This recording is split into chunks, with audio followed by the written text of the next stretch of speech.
बिपरजॉय तूफान आया हुआ है और कैसे तबाही मचा रहा है ये आप सभी को पता है। लेकिन क्या आप जानते हैं कि थोड़े दिन बाद अब भारत के बहुत बड़े हिस्से में बाढ़ आएगी, उसके बाद सूखा पड़ जाएगा, फिर बहुत बड़े बड़े भूकंप आएंगे। वे आज से 3 महीने बाद दो देशों के अंदर युद्ध शुरू हो जाएगा। वे उससे ठीक 4 से 5 महीने बाद ईश्वरीय अवतार, जिसे हम सब कल्कि अवतार कहते हैं, वो धरती रक्षक के रूप में सामने आना शुरू कर देंगे और पृथ्वी पर जो तबाही मचने वाली है उससे वही धरती रक्षक के रूप में सभी पृथ्वीवासियों को बचा पाएंगे। अब आप लोग सोचेंगे कि ये सब मैं कैसे कह पा रहा हूँ कि आगे ये सब होगा। दरअसल एक संत हुए थे जिनका नाम था बाबा कृपाल दास जी। उन्होंने अपनी एक धार्मिक ग्रंथ लिखा था जिसके अंदर उन्होंने आने वाले समय को हूबहू उसके अंदर लिखा था, ऐसी मान्यता थी। शुरुआत में लोग इसके ऊपर यकीन नहीं कर रहे थे, तो बहुत सारे धार्मिक ग्रंथों की तरह यह ग्रंथ भी साइड में पड़ा हुआ था। लेकिन अचानक जैसे ही बिपरजॉय तूफान की खबर पूरे विश्व में फैलने लगी, खासकर भारत में, तभी लोगों का ध्यान इस धार्मिक ग्रंथ की ओर आकर्षित हो गया, क्योंकि इस धार्मिक ग्रंथ के अंदर एक भविष्यवाणी लिखी हुई थी जिसके अंदर आने वाले समय में क्या होगा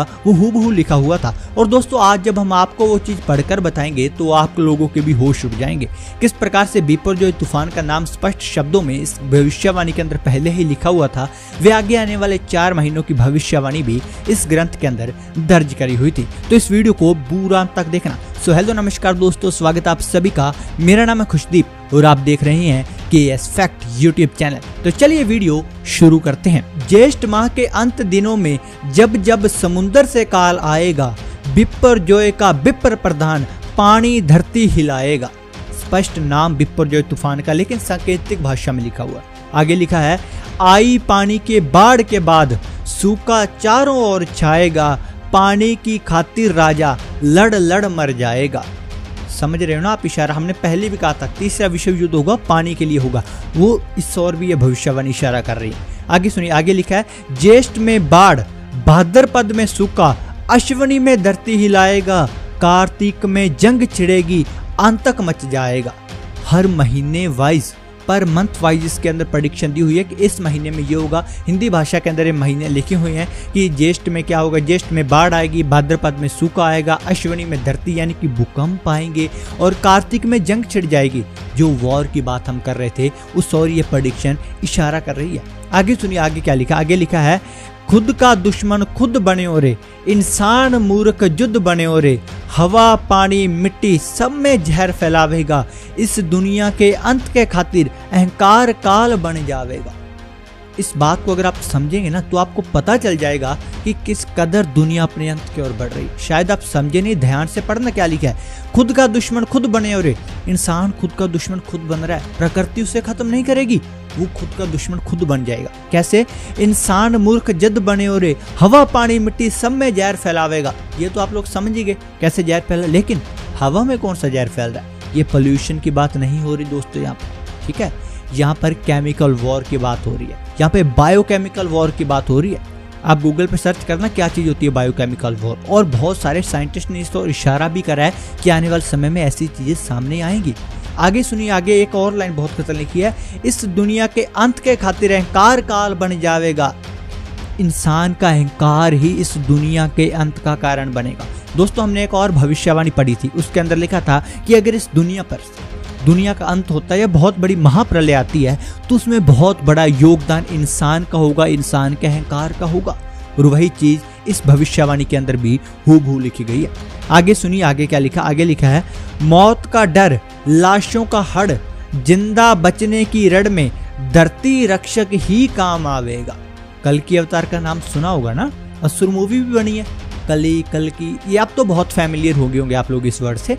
उसको धरती रक्षक कहकर यहाँ पे संबोधित किया गया। धरती रक्षक का मतलब आप लोग जानते हैं, जो पूरी धरती की रक्षा करता है, सिर्फ एक पर्टिकुलर धर्म को यहाँ पर मत लेके देखना आप लोग, ठीक है? फिर से सुन लो, मौत का डर, लाशों का हड़, जिंदा बचने की रड़ में धरती रक्षक ही काम आवेगा। अहंकार में डूबी दुनिया की प्रेम का पाठ पढ़ावेगा। अहंकार में डूबी दुनिया को प्रेम का पाठ पढ़ावेगा। साफ पानी, साफ हवा, मिट्टी का जहर मुकावेगा। यानी कि तब तक सब पोल्यूटेड हो चुका होगा। ये सब चीजें खत्म करके कल्कि अवतार, जिसे हम कहते हैं धरती रक्षक, जिसे यहाँ पर कहा जा रहा है, वो इस पृथ्वी को इंसानों के रहने लायक बनाएगा। यानी कि वो सोशल वर्क भी करेगा, सिर्फ जादू चमत्कार या लड़ाइयाँ ही नहीं करेंगे कल्कि अवतार, ये आप याद रखना। आगे सुनिए, आगे क्या लिखा है, प्रभु की दुनिया को प्रभु ही धरती रक्षक बन के बचावेगा।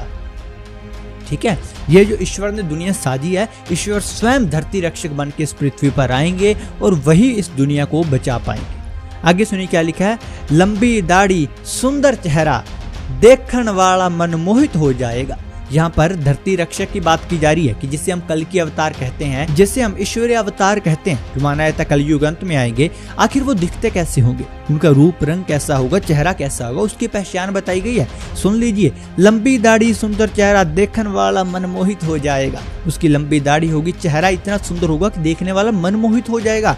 आगे सुनिए, कोई संत बोले, कोई गुरु बोले, कोई दाग लगावे, कोई राग गावे, पर वो होनी ने बदलावेगा, धरती रक्षक संत रूप में आए। बाकी सब चीजें तो यहाँ पर सिंपल बताई गई हैं कि हाँ भी उन्हें कोई संत बोले, लेकिन एक चीज सुनना, जो होने को बदलावेगा। इस बात का मतलब अभी बताता हूँ, पहले ऊपर वाली समझ लो। कोई संत बोले, कोई गुरु बोले, यानी कोई कहेगा कोई संत है, कोई बोले गुरु, यानी कि आप लोग देखना कई बार ऐसा होता है कि जो ईश्वरीय अवतार आते हैं वो एक संत के रूप में आते हैं या वो एक योद्धा के रूप में आते हैं, लेकिन बहुत कम ऐसा होता है कि वो गुरु के रूप में भी आए, है ना, क्योंकि उनके आगे शिष्य एज ए गुरु रूप में आए। लेकिन इस बार जो ईश्वरीय अवतार की बात करेंगे वो गुरु रूप में आएंगे। ये स्पष्ट शब्दों में लिखा गया, इसलिए लिखा कोई संत बोले, कोई गुरु बोले, कोई दाग लगावेगा। नास्ट्राडामस की एक भविष्यवाणी जिसके ऊपर लिखा था कि जो कल के अवतार होंगे ना, उसके ऊपर बहुत बड़ा दाग लगेगा, उन्हें जेल होगी, इस प्रकार की बातें, यानी बहुत बड़ा कलंक का उन्हें सामना करना पड़ेगा।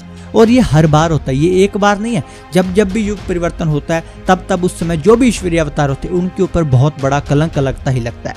ठीक है, आप श्री राम जी को ले, उन्हें कितनी यातनाएं सहनी पड़ी। माता सीता, है ना, भगवान श्री राम की पत्नी, उनके ऊपर कितना बड़ा आरोप, कितना बड़ा कलंक लगाने का प्रयास समाज ने करा। श्री कृष्ण, उनके ऊपर कितना बड़ा कलंक लगाने का, और आज तक भी कई जो मूर्ख लोग जिन्हें नहीं पता वो आज तक कलंक लगा देते कि श्री कृष्ण जी तो ऐसे थे वैसे थे, उनके ऊपर कलंक लग रहा है। हर बार ये चीज होती है, यातनाएं सहनी पड़ती हैं ईश्वरीय अवतार को जब जब भी वो युग परिवर्तन करने आते हैं। वही चीज लिखी आगे, पर वो होनी ने बदलावेगा, नियति को कोई नहीं बदल सकता स्वयं ईश्वर के अलावा। नियति ने तय करा हुआ है कि इस समय पृथ्वी का अंत होगा, इस समय महाप्रलय आएगी, सब कुछ समाप्त हो जाएगा, क्योंकि पता था कि ऐसे ऐसे इंसान बदल जाएगा, इतना पापी हो जाएगा कि इस हद तक गिर जाएगा।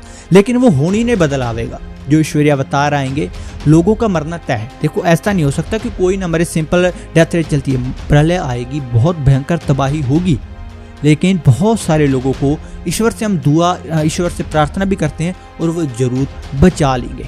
धरती रक्षक संत रूप में आवेगा, इस बात का मतलब तो आप लोग बहुत ही बेहतर तरीके से समझ चुके होंगे। दोस्तों, इस धार्मिक ग्रंथ के अंदर ना और भी ऐसी 2-3 प्रेडिक्शन थी जो शायद इस वीडियो अब ज़्यादा लंबी हो जाएगी शेयर करने में। अगर आप लोग और इस ग्रंथ की प्रेडिक्शन सुनना चाहते हैं तो कमेंट करके बता दीजिए। और कैसी लगी आज की वीडियो कमेंट करके बताएं। आशा करते हैं आपको वीडियो पसंद आई होगी। मिलते हैं नेक्स्ट वीडियो में, तब तक के लिए रब रखा।